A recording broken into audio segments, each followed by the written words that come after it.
विक्रम बेताल की कहानियाँ, जिसे बेताल पच्चीसी के नाम से भी जाना जाता है।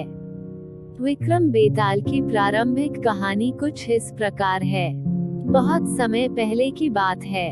उज्जैनी नाम के राज्य में राजा विक्रमादित्य राज किया करते थे। राजा विक्रमादित्य की न्यायप्रियता, कर्तव्य निष्ठता और दानशीलता के चर्चे पूरे देश में मशहूर थे। यही कारण था कि दूर दूर से लोग उनके दरबार में न्याय मांगने आया करते थे। राजा हर दिन अपने दरबार में लोगों की तकलीफों को सुनते और उनका निवारण किया करते थे। एक दिन की बात है, राजदरबार लगा हुआ था। तभी एक भिक्षु विक्रमादित्य के दरबार में आता है और एक फल राजा को देकर चला जाता है। राजा उस फल को कोषाध्यक्ष को दे देता है। उस दिन के बाद से हर रोज वह भिक्षु राजा के दरबार में आने लगा। उसका रोज का काम यही था कि वह राजा को फल देता और चुपचाप चला जाता। राजा भी प्रत्येक दिन भिक्षु द्वारा दिया गया फल कोषाध्यक्ष को थमा देता। ऐसे करते करते करीब 10 साल बीत गए।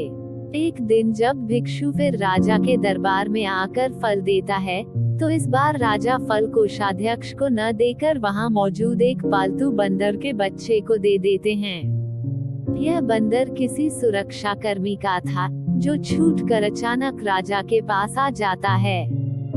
बंदर जब उस फल को खाने के लिए तोड़ता है, तो उस फल के बीच से एक बहुमूल्य रत्न निकलता है।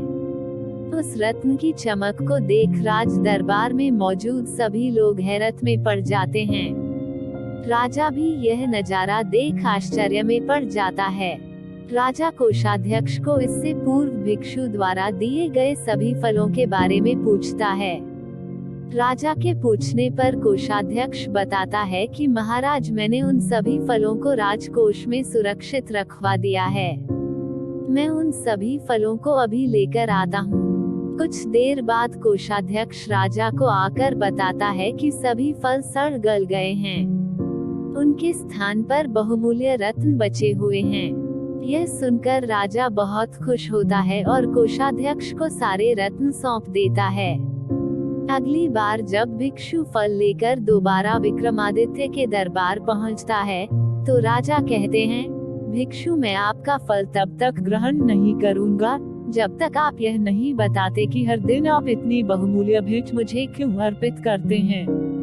राजा की यह बात सुन भिक्षु उन्हें एकांत स्थान पर चलने को कहता है।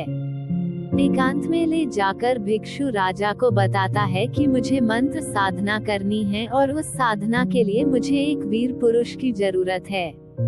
चूंकि मुझे तुमसे वीर दूसरा कोई नहीं मिल सकता, इसलिए यह बहुमूल्य उपहार तुम्हें दे जाता हूँ। भिक्षु की बात सुन राजा विक्रमादित्य उसकी सहायता करने का वचन देते हैं। तब भिक्षु राजा को बताता है कि अगली अमावस्या की रात को उसे पास के शमशान आना होगा, जहां वह मंत्र साधना की तैयारी करेगा। इतना कहकर भिक्षु वहां से चला जाता है। अमावस्या का दिन आते ही राजा को भिक्षु की बात याद आती है और वो वचन के अनुसार शमशान पहुंच जाते हैं। राजा को देख भिक्षु बहुत प्रसन्न होता है। भिक्षु कहता है, हे राजन, तुम यहाँ आए, मैं बहुत खुश हुआ कि तुम्हें तुम्हारा वचन याद रहा। अब यहाँ से पूर्व की दिशा में जाओ, वहाँ एक महाश्मशान मिलेगा। उस महाश्मशान में एक शीशम का एक विशाल वृक्ष है।